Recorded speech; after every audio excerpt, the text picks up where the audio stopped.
안녕하십니까. 이론 뽀개기 마지막 시간입니다. 우와. 56회차.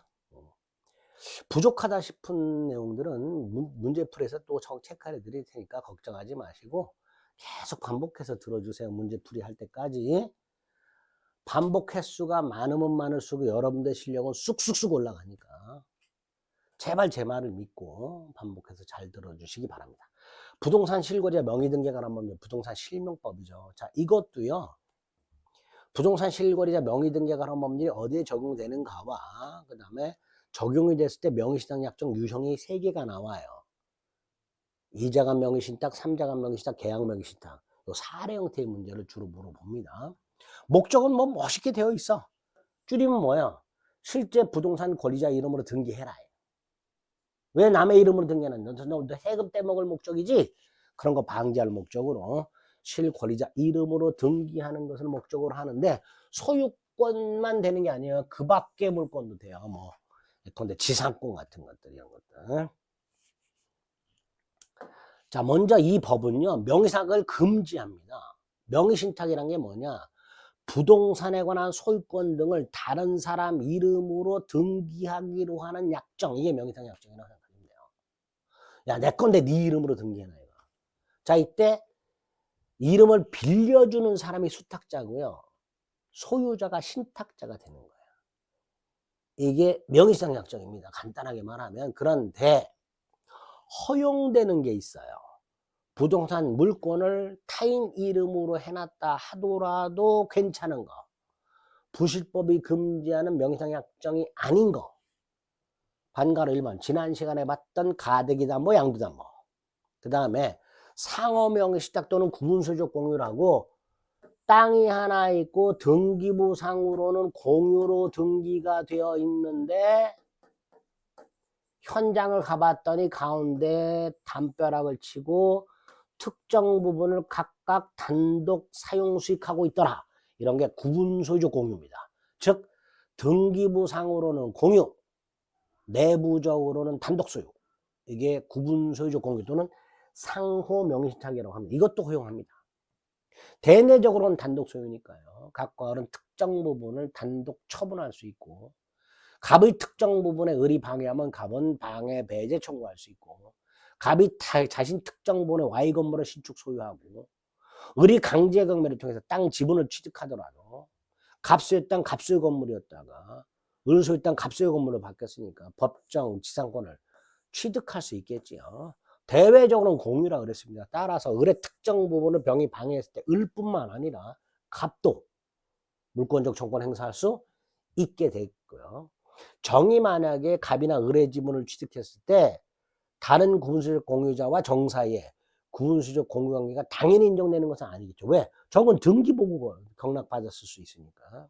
마지막 이런 구분수적 공유관계는 공유물 분할로 해소되는 게 아닙니다. 대내적으로는 단독 소유고 대내적으로는 상호 명의신탁 약정이 있는 거니까 결국 구분수적 공유관계 해소는 대내관계 해소예요. 대외관계 해소가 아니라. 그러니까 분할로 해소되는 게 아니라 당사자에 존재하는 당사자의 명의상 약정 이거를 해지함으로써 구분수적 공유관계가 해소가 된다는 거. 세 번째가 신탁법상 신탁재산인 사실이 등기된 거. 신탁등기라고 보통 우리가 부르죠. 이것도 부실법의 적용이 제외되는 부실법에서 금지하는 명의상 약정이 아니게 됩니다. 신탁자 이름 빌린 사람, 수탁자 이름 빌려준 사람. 그 다음 3번은 종종 배우자 등에 대한 특례라고 해서 요거는요. 요런 탈법 목적이 있을 때 조세포탈, 강제평면탈, 법령상 전해피 목적이 있을 때만 적용이 되고 없으면은 적용이 안 돼요. 즉 제한적으로만 적용되는 게 세 가지. 종중 부동산을 종중 이외자로 명의등기, 법률은 배우자 사이의 부동산 명의신탁, 그 다음에 종교 단체 산하조직의 부동산을 종교 단체 이름으로 신탁. 세 가지 경우에는 탈법 목적이 있을 때만 적용이 됩니다. 특히 법률은 배우자의 경우에 예를 들어서 갑이 부동산을 을에게 명의신탁을 했어. 일단 무효예요. 근데 둘이 결혼했어. 명의신탁을 하고 결혼했는데 탈법 목적이 없어. 그럼 그때부터 유효. 그때부터 유효. 소급해서 유효가 아니라 그때부터 유효. 그냥 부부 사이에 명의신탁을 했어. 탈법 목적이 없어. 그 중에 한 사람이 사망을 했고 그 지분이 이렇게 하고 자식한테 상속이 됐을 때 이거 어쩔 수 없죠. 유효한 명의상 관계가 그대로 사망한 배우자의 다른 상속인과의 관계에서 여전히 유효한 명의신탁 관계가 이건 상속이니까 어쩔 수 없죠. 이렇게 존속하게 될 겁니다. 어쨌든 부동산 실거주자 명의 등기에 관한 법률이 아예 적용이 안 되는 세 가지와 탈법 목적이 있을 때만 적용되는 세 가지 이걸 구분하시고 그 다음 부실법이 적용이 되면요 일단 효력 명의상 약정은 무조건 무효입니다. 그 다음에 수탁자에게 등기를 넘겨줌으로써 등기부상으로 물권이 변동된 것처럼 보이죠. 이것도 원칙은 무효입니다. 원칙은 무효인데 예외가 있어요. 어떤 예외가 있냐.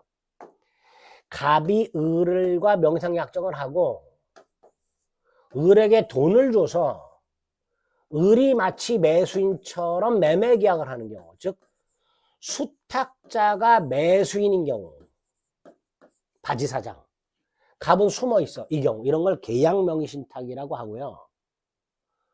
이때 매도인이 명의상 사실을 모르고 있으면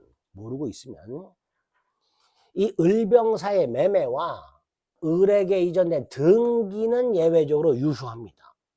예외적으로. 명의상 약정은 무조건 무효지만 그 명의상 약정에 따라 이루어진 등기 및 물권 변동은 어떻게 되느냐.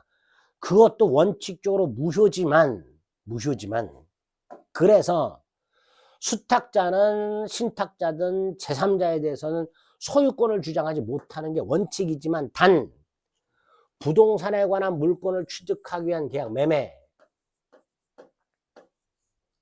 수탁자가 매수인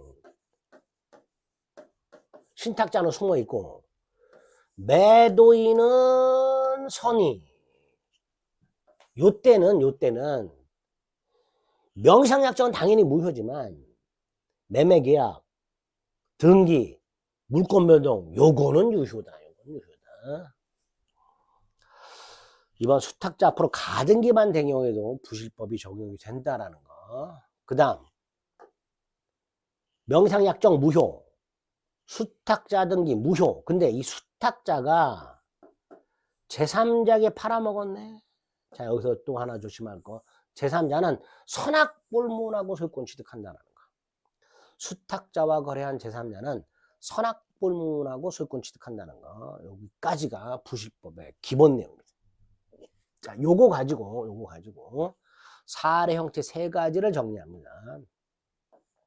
이건 읽어보시면 되고요. 6번. 먼저 이자간 명의신탁, 양자간 명의신탁이 있는데 이거는 갑소유예요.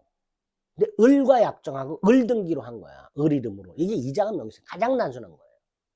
자, 이때 갑을 간의 명의상 약정 무효라 그랬고 그 다음에 을 등기 무효라 그랬죠. 그런데 만약에 갑과 을이 배우자야. 그리고 탈법 목적이 없어. 그러면 이자간 명의신탁 중에 유효한 경우가 있을 수 있잖아요. 그래서 이자간 명의신탁은 유효한 이자간 명의신탁과 무효한 이자간 명의신탁으로 나눠야 돼요. 자, 먼저 유효한 경우 명의상 약정 유효 등기 유효. 갑과 을 사이에 부부고 탈법 목적이 없어. 그럼 약정 유효 등기 유효. 이때 갑과 을 사이 대내적 소유권자는 갑. 제3자에 대한 관계에서는 을 소유 이렇게 되죠. 따라서 명의신탁 부동산이 제3자에서 침해되었을 때는 갑은 소유자가 아니니까 물권적 조건을 행사할 수가 없고 그다음 명의상 약정이 유효하다 그랬죠. 그러니까 해지할 수가 있어요.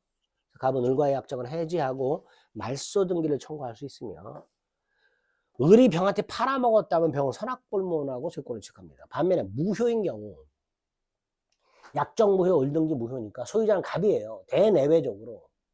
따라서 을은 갑이나 제3자에게 소유권을 주장을 못하는 게 원칙이야. 그래서 X토지를 병이 무단점유했을 때 을은 안 돼. 갑이 물권적 청구를 행사할 수 있습니다.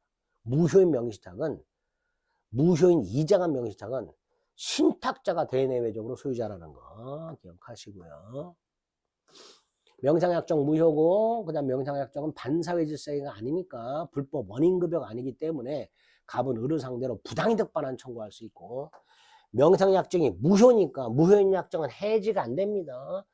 해제지는 유효한 계약을 해제하는 거에 따라서 해지를 원인으로 뭐뭐 할 수는 없게 됩니다.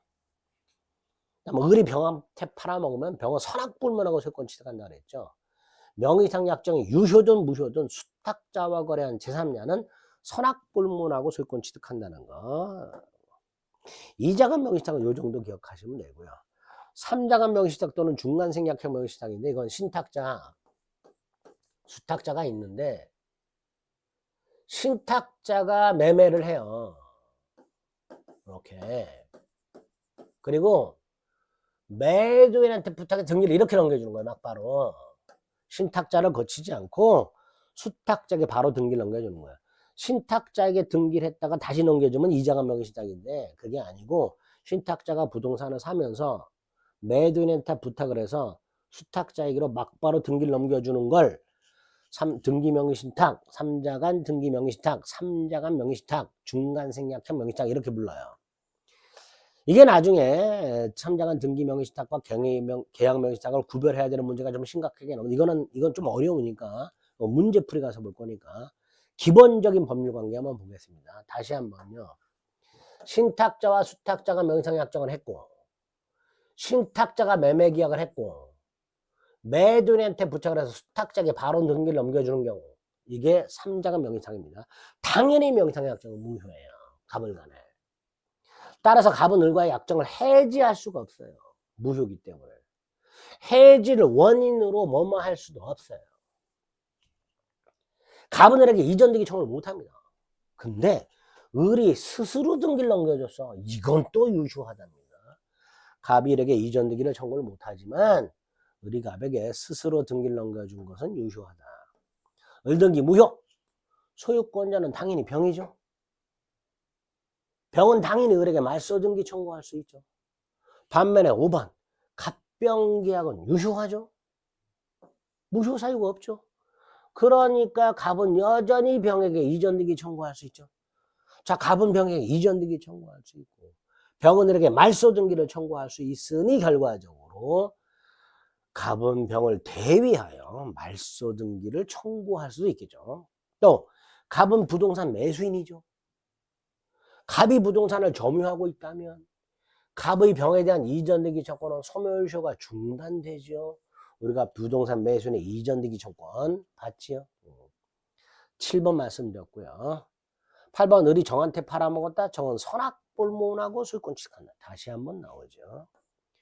이렇게 3자간 명의신탁이고요. 자, 마지막 제일 많이 나오는 게 계약 명의신탁입니다. 계약 명의신탁은 신탁자와 수탁자가 명의상약정을 하고 끝나는 게 아니라 돈을 줘요. 그래서 수탁자가 매도인으로서 매매를 하는 거예요. 그리고 수탁자 이름은 등기가 이전이 되겠죠. 이게 계약 명의신탁입니다. 자, 머릿속에 넣습니다. 이거 정확하게 머릿속에 세팅을 하세요. 명의상약정은 무효입니다. 그 다음 요 매매 및 등기가 문제가 되는데요. 요게 병의 선악에 따라 달라져요. 병이 선이라면 매매 유효 등기 유효. 병이 악의라면 매매 무효 등기 무효 이렇게 됩니다. 요거 구별하시면 돼요. 자, 계약 명의신탁 의 받고요. 명의상약정은 무조건 무효인데 매매 계약 및 등기 유무효가 매도인의 선악에 따라 달라진다 그랬죠. 매도인이 악의라면 계약 및 등기는 무효고 소유권자는 여전히 병이기 때문에 병은 말소등기 청구할 수 있고 을은 대금반환 청구할 수 있죠. 그죠? 또 갑을 간의 명의상약정 무효니까 갑은 을에게 준 돈 부당이득 반환 청구할 수 있죠. 자, 갑이 을에게 돈 돌려달라 청구할 수 있고 을은 병에게 돈 돌려달라 청구할 수 있으니 갑은 을을 대위하여 청구할 수 있겠죠. 병이 악의인 경우에. 자, 이 상태에서 을이 갑에게 직접 등기를 넘겨주고 대신 병은 대금 반환하지 않으면서 을이 갑에게 직접 등기 넘겨주는 걸 동의했어. 이것도 유효한 거죠. 갑이 을에게 이전 등기를 청구할 수는 없지만 을이 스스로 갑에게 등기를 넘겨주고 병이 동의하면서 병은 돈 안 늘려주고 이렇게 삼장한 합의가 있으면 예외적으로 그 등기는 유효하다 이렇게 되는 겁니다. 매도인 병이 선이라면 명의상약정은 당연히 무효고, 그죠? 갑은 을에게 대금 반환 청구할 수 있는데 이걸 근거로 당연히 유치권을 행사할 수는 없죠. 갑이 을에게 지급한 매매 대금과 명의탁 부동산 사이에는 결련 관계가 없기 때문에 유치권은 당연히 안 되는 거고. 그 다음 2번 을병사의 매매하고 등기는 유효하라고 했죠. 유효라는 건 뭐예요? 을이 완전히 소유권을 취득한 거예요. 그리고 갑은 을에게 내가 준 돈만 돌려달라고 청구할 수 있을 뿐 이전 등기를 청구할 수는 없습니다. 다만 갑이 이렇게 돈을 돌려달라고 했을 때 을이 야 내가 돈을 얻고 부동산으로 대신 갚을게 해서 등기를 넘겨줬어. 그 등기는 유효하라는 거예요. 유효. 눈 가리고 아웅이에요. 갑이 이렇게 등기 청구는 못해. 갑은 이렇게 내가 준 돈만 돌려달라고 청구할 수 있어. 그래서 갑이 이렇게 돈을 돌려달라고 했어. 그랬더니 을이 나 돈 없어 땅으로 대신 갚을게. 이건 또 유효하답니다. 판례가. 좀 웃기기는 하죠. 4번 갑이 을에게 지시해서 을이 제3자에게 등기를 넘겨줬다. 그것도 무효입니다. 또 갑이 정과 새로 명의상 약정을 하고 을에게 야 정에게 등기를 넘겨줘. 이것도 무효입니다. 4번 5번 소유자는 을이기 때문에 그죠? 갑이 을한테 야 등기를 병한테 넘겨 정에게 넘겨 이렇게 안 됩니다. 병이 매도인이 선이라면 완전한 소유권은 을에게 있다는 거 잊지 마시고요. 6번은 됐고요. 자, 최근에 이제 문제가 되는 게, 자, 갑이 을과 명의상 약정을 하고, 을에게 돈을 주고, 을이 병과 매매 계약을 하는 게 아니라 병소유 부동산을 경락을 받은 경우, 경락. 갑이 을에게 돈을 줘서 을의 이름으로 병 부동산을 경락받은 경우. 매매가 아니라. 명의상 약정은 당연히 무효지만 그 다음이 문제예요. 요 경매하고요, 을에게 이전된 이 등기는 병의 선악을 묻지 않고 유효하다라는 게 판례예요. 그래서 아까 을병이 매매한 경우하고 구별해서 경락받은 경우를 따로 정리를 하실 필요가 있습니다. 계약명의신탁이 좀 복잡하잖아요. 그래서 계약명의신탁이 주로 시험 문제 사례 형태로 출제가 됩니다. 자, 이렇게 부동산 실명법 적용 범위와 세 가지 명의상 약정의 유형의 법률 관계를 요 정도만 정리해 두셨다가 나중에 문제 몇 개 풀어보게 되면 이건 충분히 맞출 수 있습니다. 양이 얼마 안 되고 내용이 복잡한 것 같아도 딱딱딱 정해져 있기 때문에 거의 기계적으로 정리하시면 충분히 이것도 맞출 수 있다. 자, 이렇게 이론 마무리가 다 끝이 났습니다. 처음에 말씀드렸듯이 문제풀이 들어갈 때까지 이런 내용을 반복해서 자주 들어주셔서 이해가 안 되더라도 익숙해지시면 되니까 반복해서 자꾸 들어주시기를 다시 한번 부탁드리겠습니다. 이런 뽀개기 들으시느라고 너무너무 고생 많으셨습니다. 자, 문제풀이에서 뵙도록 하겠습니다. 수고하셨습니다.